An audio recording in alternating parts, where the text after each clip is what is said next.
happy little games. When the scrolling beat-em-up was introduced in the arcades in the 1980s, it caught the attention of arcade gamers worldwide. I've said it before and I'll say it again, there was nothing better than playing a simultaneous two-player co-op game and beating the tar out of all the various enemies on screen with one of your mates or just some random stranger at the machine. Arcade giant Konami had dipped their toes into the genre with 1986's part run and gun, part run and punch, Iron Horse.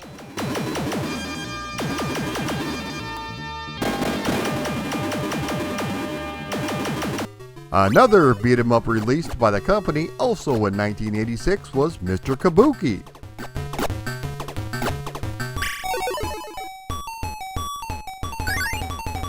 They would also release another well-known beat-em-up that featured 4-player simultaneous action by the name of Crime Fighters in 1989.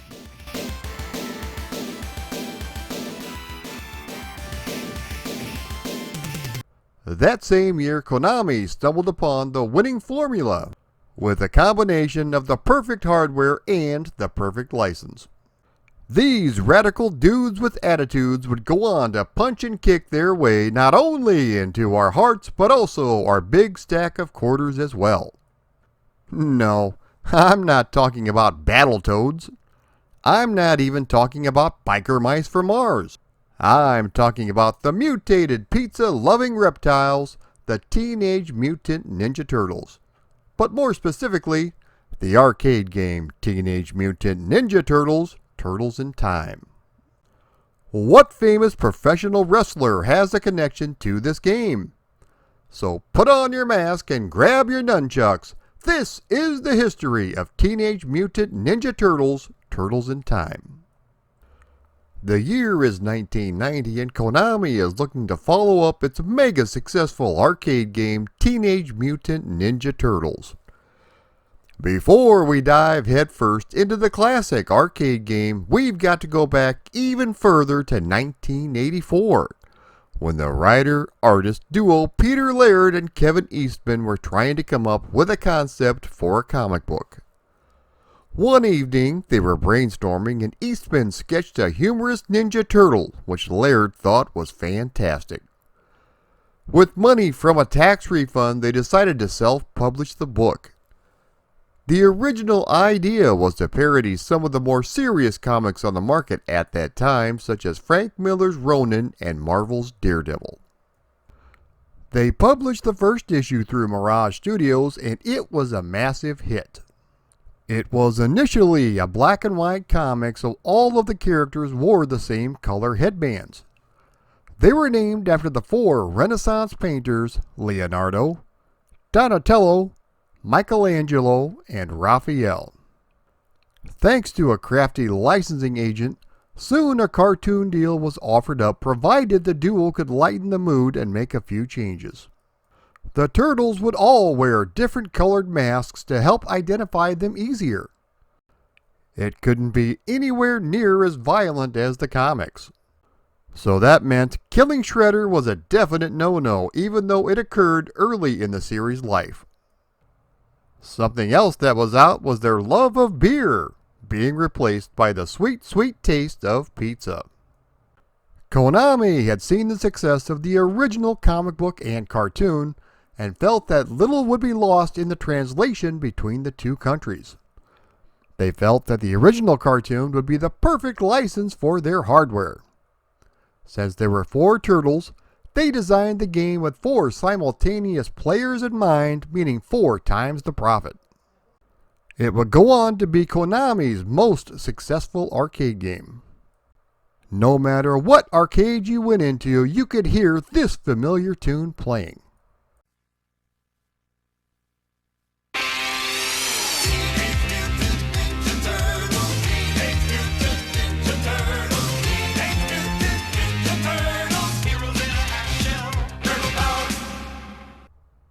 Back in 1990, Konami had wanted to capitalize on the success of their previous Turtle entry and also fix some of the issues of the first one. A lot of people enjoyed it, myself included, but many players felt that the game got repetitious. They wanted to expand the moves just a bit in the new game and also add more bosses and locations. The best way to get a varied set of levels is to use different points in time or travel to outer space, which is exactly what they did. The game runs in the same engine as the first one, but with many tweaks to the gameplay. The graphics have also been upgraded with even better animation. The sound effects and music were given a boost as well and composed by Mitsuhiko Izumi, who also took care of the original arcade game soundtrack. And of course, what would a Turtles arcade game be without the signature 4-player action?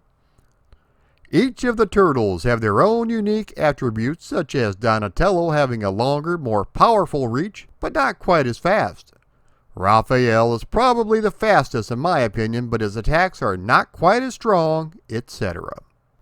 Teenage Mutant Ninja Turtles, Turtles in Time, sliced and diced its way into the arcades in 1991. As the story goes, April O'Neil is broadcasting live from the Statue of Liberty while the Turtles are watching on their humble 13-inch TV screen. All I know is the TV must have one heck of an antenna to get reception all the way down in the sewers below. Krang decides to crash the party and steal the Statue of Liberty, similar to what David Copperfield did back in 1983.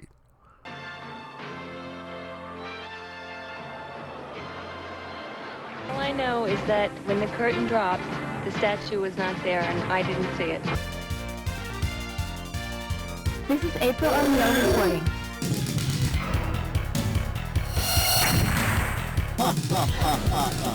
Hey, Krang! Bring that statue back, you bloated beanbag!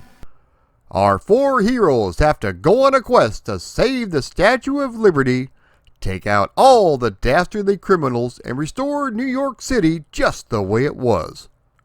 Which includes living in a sewer with an oversized rat who teaches you martial arts while you munch on day-old pizza. The game takes place across 8 levels with a mini-boss at the end of each one. The controls are the same as the first one, with an 8-way joystick used for movement along with an attack button and a jump button. Although their movesets remain pretty much the same, there are a couple of new additions such as the Slam Grapple. This is automatically triggered during the striking combo, which sees you slam your opponent side to side. If an enemy is too heavy, this will result in just a simple throw being done. You also have the very cool looking screen throw, which allows you to throw an enemy at the screen utilizing a cool scaling effect, but again, done at random. Each of the Turtles also have their own special attacks when both jump and strike are pressed at the same time. Although powerful, it does use up a little of your health.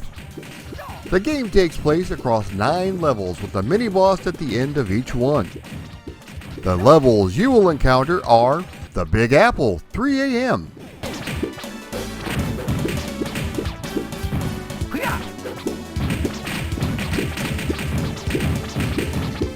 Alley Cat Blues,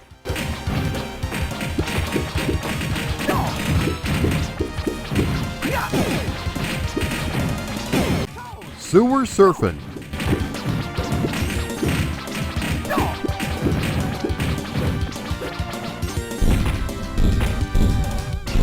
After defeating this level, Shredder sends you back in time to prehistoric Turtlesaurus 25 million BC.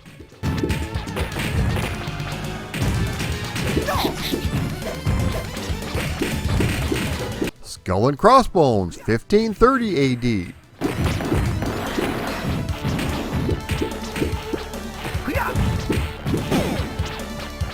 Bury My Shell at Wounded Knee, 1885 AD.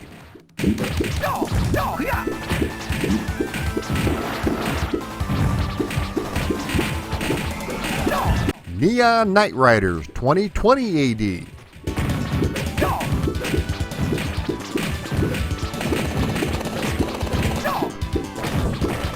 Starbase, Where No Turtle Has Gone Before, 2100 AD.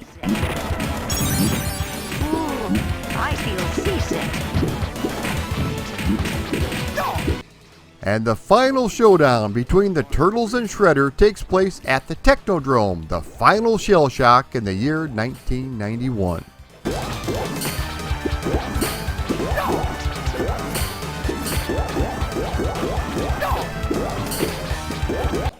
Some of the bosses you will encounter are Baxter Stockman,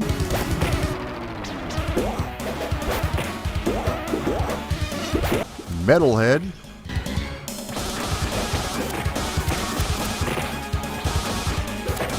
Cement Man,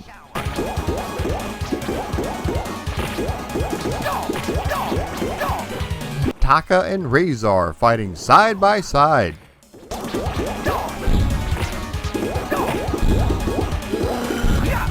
Leatherhead,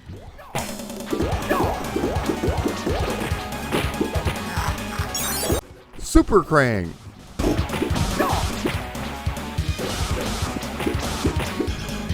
Android Krang in a spaceship,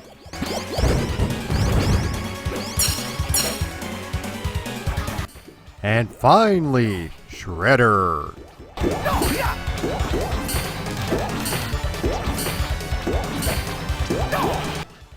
If you are able to defeat Shredder, you are treated to a radical ending featuring April O'Neil, the Turtles, and the Turtle Blimp.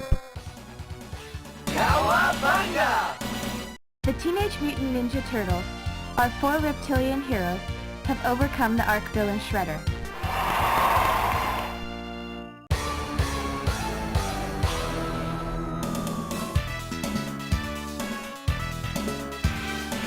The graphics and animation are really well done with some nice scaling and rotating effects thrown in. The sound effects and audio were given a massive upgrade with longer and much clearer voice clips. Each boss will taunt you before the fight, and again, they sound fantastic.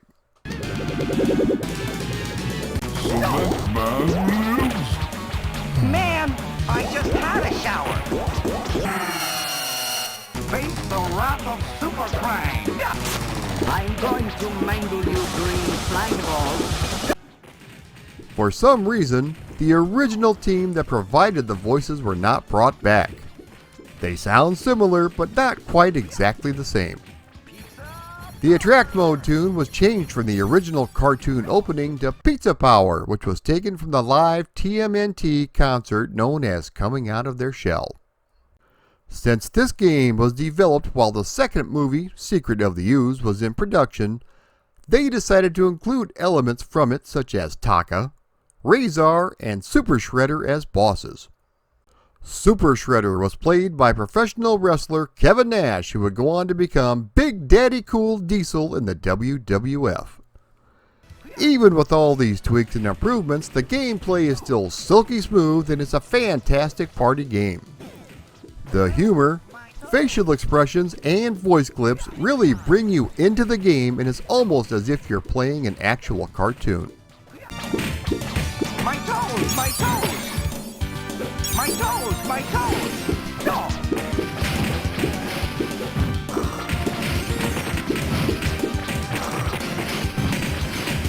No! Let it go! Thanks to the overwhelming success of the arcade game, it was converted to the Super Nintendo. A hybrid of the first two Turtles arcade games was also released on the Sega Genesis. There were a number of changes and additions which I will cover at the end of this video. The arcade game was a nice unlockable after completing the first episode in Teenage Mutant Ninja Turtles 3 Mutant Nightmare, which was released for the GameCube, PlayStation 2, Nintendo DS, and Xbox. There were a number of changes from the original arcade release, including a brand new intro tune which was replaced due to licensing issues. All of the voices were also re-recorded. Although it is running under emulation, the quality is not very good with lots of dropped frames and stiff gameplay that rears its ugly head at random times.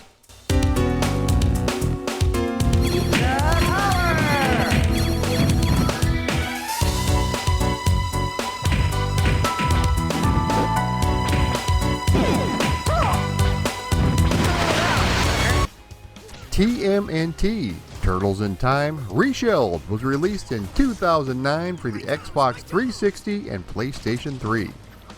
This is a 2.5D remake of the original Turtles in Time, which included enhanced graphics and online play. Similar to the previous titles, the original voices were re-recorded by the actors who did the 2003 Turtles cartoon.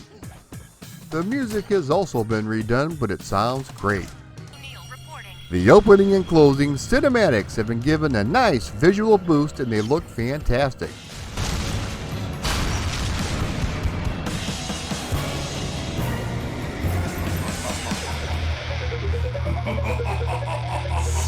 Hey, Crash! Bring that statue back! There were a couple of additions such as a survival mode and leaderboard. Since this is based on the arcade release, the extra levels found in the Super Nintendo version are not here. Apparently, the developers had wanted to include these in the game, but Nintendo has a strict lock on that version of the game appearing only on their system.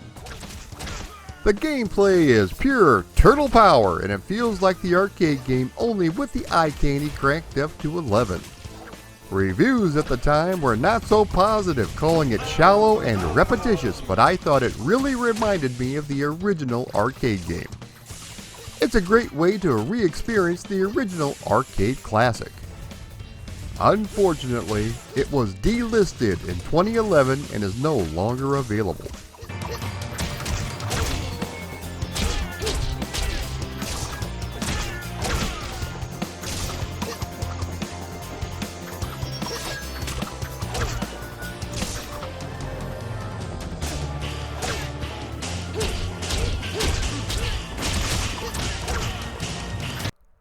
I've said it before and I'll say it again. The coolest licensed product, in my opinion, would have to be the arcade 1-Up cabinet, which featured both the original Teenage Mutant Ninja Turtles and Turtles in Time arcade games. The 2-in-1 cab runs on a 17-inch LCD, which is not the biggest but definitely gets the job done. They have included 4 joysticks, which allows for 4 player simultaneous action. This is also running on emulation, so it is essentially an arcade game at home, but at a fraction of the cost. NECA released a line of action figures based on Turtles in Time, and they look fantastic. The sculpting and color really makes it appear as if they stepped out of the arcade and into your hands. In 2021, Teenage Mutant Ninja Turtles Shredder's Revenge will be released for the PC, Xbox Live, PlayStation Network, and Nintendo Switch. This is a direct follow-up to Turtles in Time, featuring nice large pixel graphics and the trademark 4-player simultaneous play. .mu, who brought us the fantastic Streets of Rage 4, is behind this one as well, so players are hopeful. It's taken 20 years, but it looks like we may finally get a full-on sequel, and I for one can't wait. Teenage Mutant Ninja Turtles 4, Turtles in Time, was released exclusively for the Super Nintendo in 1992. The reason for the number 4 in the title is that they are placing it as a numbered sequel to the NES title, Teenage Mutant Ninja Turtles 3 Manhattan Project. Back in 1992, this was considered very close to arcade perfect in terms of graphics and playability. There were some tweaks to the gameplay, including an actual throw move instead of just occurring at random as found in the arcade game. When you throw your opponent into the screen, the scaling effect is not quite as smooth, but it's still there. You also now have a dedicated button for running. Thanks to Konami wanting to pad out the game's length, it now takes place across 10 levels, including the Technodrome, which was last seen in the original Turtles arcade game.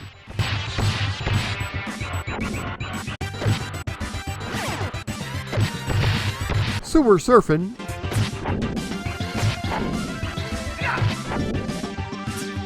and Neon Knight Riders were changed to bonus levels. Some other tweaks to the levels include Neon Knight Riders being a full-on Mode 7 level with plenty of twists and turns similar to F-Zero.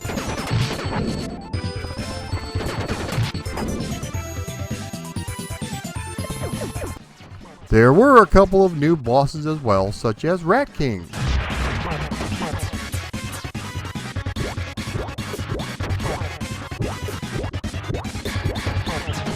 Slash.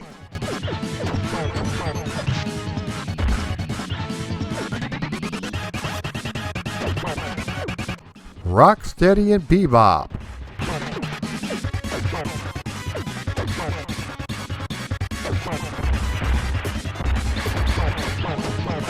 And Shredder's robot suit.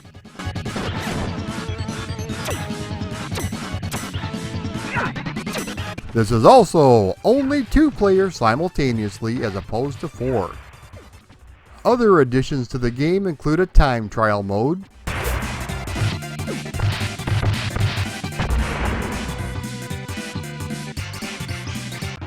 a versus mode in which you fight against another player head-to-head in a best 2 out of 3 falls,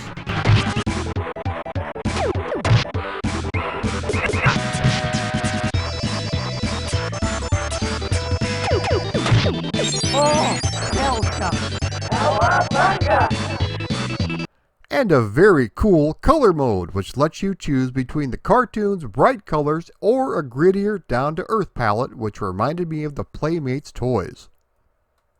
The audio has taken a bump as well, with many of the voice clips missing, such as the boss taunts and April O'Neil's intro and outro.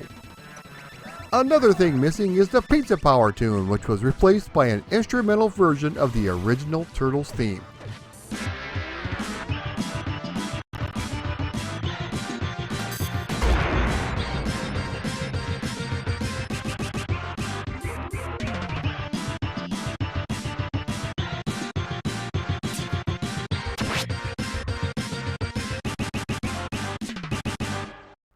The controls feel just like the arcade game in my opinion, and this was one of my favorite early Super Nintendo games back in 1992.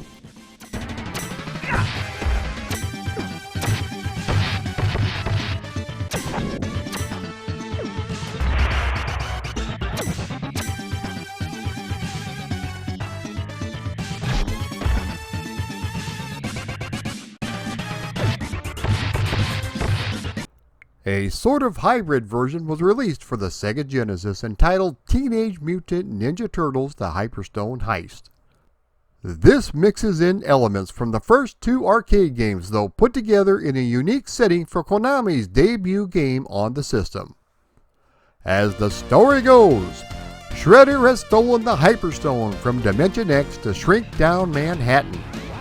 He taunts the Turtles to come after him, which indubitably is leading to a trap. It's up to you to follow him with your high energy detector, take down him and all of his cronies, and save the day.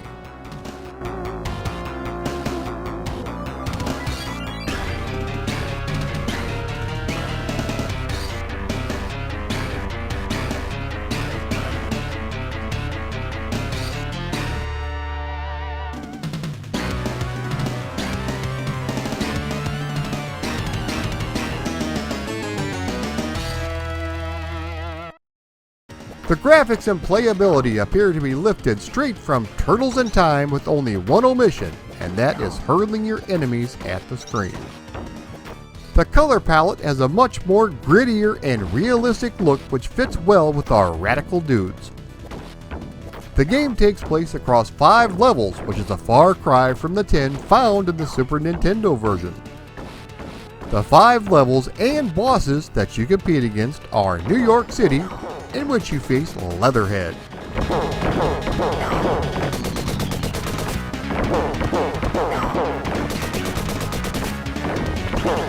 a mysterious ghost ship in which you face Rocksteady,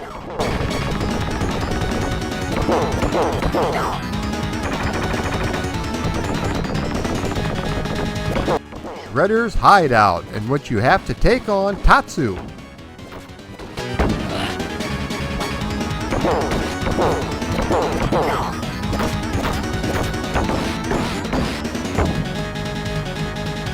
the Gauntlet, which is a sort of boss rush seeing you have to face Leatherhead, Rocksteady, and Tatsu once again before finally taking on Baxter Stockman.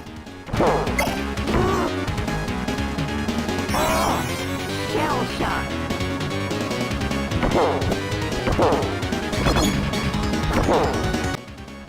And the last level is the final shell shock, in which you take on both Krang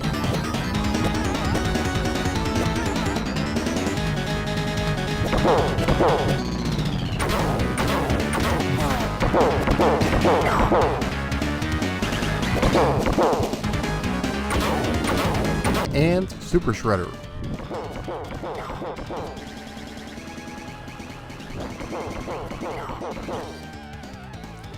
Each stage level has been greatly increased in length with new sections added throughout. One boss it did add that was in no other version was Shredder's right-hand man Tatsu. He appeared in the very first 2 live-action movies. The audio features some fantastic Genesis music and fairly clear sound samples, but a lot of the voice clips are missing. There are some nice special effects littered throughout for graphical flair. Once you defeat Shredder, you are rewarded with another April O'Neil newscast and a fancy trip on the Turtle Blimp.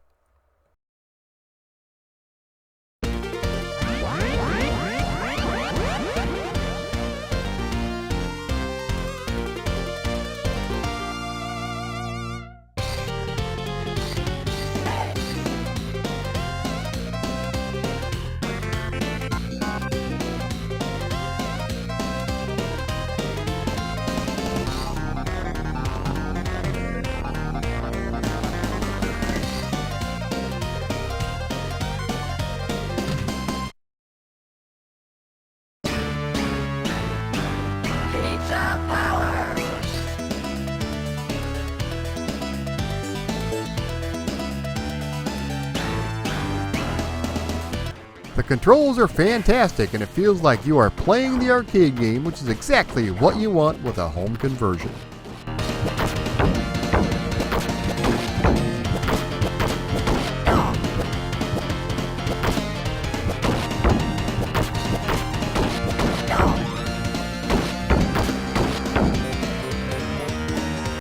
And that, my friends, is the history of Teenage Mutant Ninja Turtles, Turtles in Time.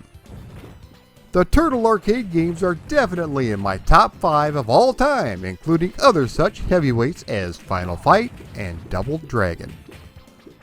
There is nothing better than having 3 friends along for the ride while you take down the Foot Clan and make Shredder take his medicine. This game was in pretty much every arcade I went to back in the early 90s, but if you've never had a chance to try it for yourself and are a fan of the beat-em-up genre, make sure you do. You'll be glad you did. If you enjoyed this video and want more history on the creation of the very first Turtles arcade game, check out my history of Teenage Mutant Ninja Turtles, the arcade game. Please be sure to like, comment, share, and subscribe if you enjoyed this content. If you would like to support me on Patreon, please click the link below. Cowabunga, dudes, and thanks for watching.